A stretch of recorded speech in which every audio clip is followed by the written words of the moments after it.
है दाजु चाहिँ म बाजेलाई दाजु मुस्ताङ हुन जानु भएको छ र बाजे मुस्ताङ हुन जानु भएको छ र म मुस्ताङको बारेमा बाजेलाई के सोध्दै छु बाजे हजुरको मुस्ताङ घुमाइ कस्तो भयो बडो रमाइलो भयो खुसी लाग्यो बडो खुसी लाग्यो रमाइलो भयो भने अझै पनि सदा सर्वदा रमाइलो भइराखोस् बुझ्नु हजुर मुस्ताङ भनेको चाहिँ कस्तो रहेछ भने पुँजीपतिले मात्र जाने हामीले गरी किन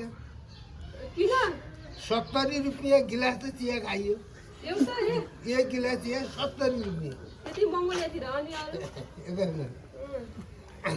जो चाइनाको र हाम्रो नेपालको बोर्डर छ नि हजुर त्यहाँ मैले 2 पाकेट मैले उ किने टफी टफी किने 450 हजुर 600-700 किलोमिटर यतापट्टि 400 मा कति महँगो हुँदो रहेछ नि त्यति सामानले गफ गर्नु के त्यो हैन के टफी भनेको बुझ्यौ कि नै टफी त्यति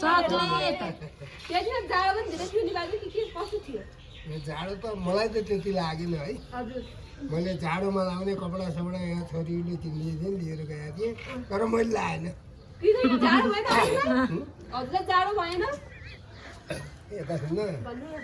हलतिर बसेर खाएर भक्कु जस्तो भएका केटाहरूलाई पो जाडोको खाँचो छ हामीलाई के खाँचो छ लेख ढाडेका औँला आएका होइन अनि हामीले के बसेर भन्नु हामी गयौँ भने त्यो ठाउँमा केही पनि हुँदै हुन्न ल अनि हजुरहरूको साथीहरू चाहिँ के हजुरहरूको साथीहरू हजुरहरूलाई के असर पर्यो त्यहाँ चिसोले उनीहरू त टाउको दुख्यो वागाकी आयो है चक्कर आयो भनेर त्यो नेपालीहरूका तमुट छन् नि त्यहाँबाट त घुस्थिए अनि हजुरलाई केही भएन मलाई केही पनि भएन मैले फेरि यस्तो थियो क्या एउटाका 2 जना रहेछन् ती जोडा भइए 2 केटी ती पनि जोडा भइए अनि हजुर के भयो कि नै त मेरो जोडा भने जुवाई र म मार्दै जुवाईसँग के गफ लाउने त्यसो हजुर त जोडा भएन नि के गफ लाउने होइन 2 केटीहरू गए थिइन् पहिला दिन त के बोलाउने तिनको मैले सबै नतिजा बिचारेर होइन त्यसलाई म तिनीहरूलाई खिसाएको थिएँ होइन खाने बेला यति लामो नङ पाल्यो कि भात खाने बेला 2टा चम्चा चाहिने अनि के भयो 2वटा चम्चा चाहिने मैले एक बास गएर अर्को बासमा बिहान खाना खाने भयो होइन मैले स्यासु खाएर उठेँ यतै 2टा टेबलमा थिएँ होइन स्यासु खाएर उठेँ नि म उठेपछि ती खाँदी मैले भने अब खाने बेला किन काँचो काँचो गएको बुढो भनेर मैले गाडी उल्नु अरेन पर चाहिँ धारामा हात साथ धोएँ मुख धोएँ फिर्ता आएर भने अझ खाँदै ती 2टा केटी उतापट्टि गएर कुर्तीमा गएर बसेँ अझ खाइ गफ गरेँ कि मैले भने क्या नानी दुःख मान्नु होला तपाईँको त नाउ राख्नु पऱ्यो है भने के नाउ राख्ने मेरो विचारले राख्छु त तपाईँले के नाउ राख्ने भनेर हुन्छ तपाईँको पहिलो गाँसको गु भयो होला गन्नाउने भइगयो होला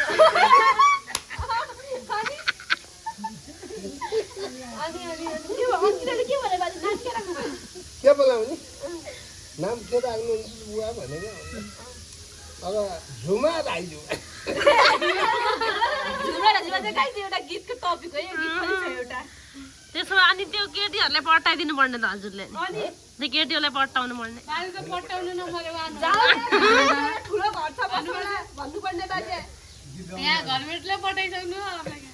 गाइज हाम्रो बाजे त मुस्ताङ जानुभएको 6 जनासँग 7 जना यस्तो अशक्त भएर आएको तर हाम्रो बाजे अझै के अरे के भन्छ एनर्जीका साथ फर्किनु भएको छ काठमाडौँ चाहिँ अनि मुस्ताङमा अरे बुवासँगको साथीहरूलाई एकदम कसैलाई लेक लाग्यो अरे होइन कसैले हिँड्न सकेन अरे कसै आँखा हेर्न नसक्ने अरे अनि हजुर त खोइ खोइ खोइ खोइ हिँड्ने बाजे चाहिँ सही सलामत जानुभएको थियो उहाँलाई त्यो छाला नखानु आपको त्यो आपको छाला नखानुको उहाँ चाहिँ के भएको छैन उहाँ चाहिँ सहीका साथ जस्तो जानुभएको त्यस्तै आउनुभएको तर अरू साथीहरू चाहिँ धेरै बेहाल अवस्थामा छन् बाजे अनि अरू के छ त्यहाँ कहाँ कहाँ घुम्नु मुस्ताङ मात्रै घुम्नुभयो कहाँ कहाँ मुस्ताङको ठाउँहरू के घुम्नुभयो मुस्ताङको ठाउँ त ठाउँै होइन त्यस्तो रहेछ हेर बाबु हाम्रा पश्चिमतिर जति नेता छन् नि यी हली हुन् अर्का गोठाला हुन् त्यो ठाउँको विकास यहाँ भने कस्ता कस्ता ठाउँमा रोड हानिदिएका छन् होइन गाडी दुगुराइदिएका छन् होइन यो संसद भवनमा आएर हाम्रा पश्चिमतिरका नेताहरू यसो कुनातिर बस्दा रहेछन् यहाँकाले सबै बाँडचुँड गरेर आफ्नो भाग लैजाँदा रहेछन् अलिअलि बिलो रह्यो भने ल तिम्रो भाग यो भनेर फालिदिँदा रहेछन् नेता बन्नुपर्छ के नेता नेता अवस्था भयो त बन्ने अनि अवस्था छैन अनि हजुर त्यो मुस्ताङको कुन कुन ठाउँ हुनुभयो त बाजे गएर मुस्ताङको कुन कुन ठाउँसम्म हुनुभयो हजुर गएर त्यो बास बसेको ठाउँ खाएको ठाउँ हिँडेको ठाउँ ठ्याक्कै नाम आउँदैन त बुढो भयो बिर्सिन्छ तर बस्ने ठाउँ जहिले पनि राम्रो पाइयो खाने पनि राम्रो पाइयो के खानुभयो त एक ठाउँमा खाने पनि राम्रो त पाइयो सुत्दाखेरि तल्लो तलामा सुत्नु पऱ्यो ए अरु खाना बस्ने व्यवस्था राम्रो थियो राम्रै नराम्रो थियो ल यहाँ भिडियोहरू हजुरको यो भिडियो मैले फेसबुकमा हालिदिएको छु अब हेर्ने मान्छेहरूले त धेरै कमेन्ट गर्छन् हो बाजे घुम्नु भएछ भन्छन् के भन्नुहुन्छ त अनि मान्छेहरूलाई के भन्नुहुन्छ कि आफन्तलाई क्या आफन्तहरूलाई आफन्तलाई म के भन्छु भने तपाईँहरूकै नै सहयोग सुरुवातले हाम्रो दिजु बाजे नगएको ठाउँमा जान पाएँ धेरै धेरै धन्यवाद छ धेरै धेरै धन्यवाद छ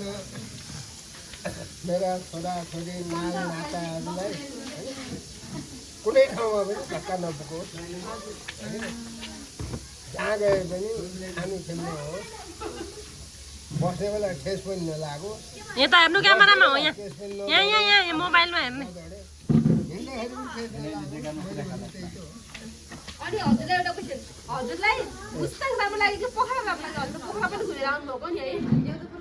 पोखरा त राम्रो ठाउँ हो तर पुँजीपतिले बस्ने ठाउँ हो गरिबले बस्ने ठाउँ होइन के गरिब गरिब पनि मान्छे त हुन्छ मान्छे होइन मान्छे त हुन्छ गरिब बस्न मन पर्यो तेरो मुटु चुडिने छट्याङ्ग्रा नभए पुँजी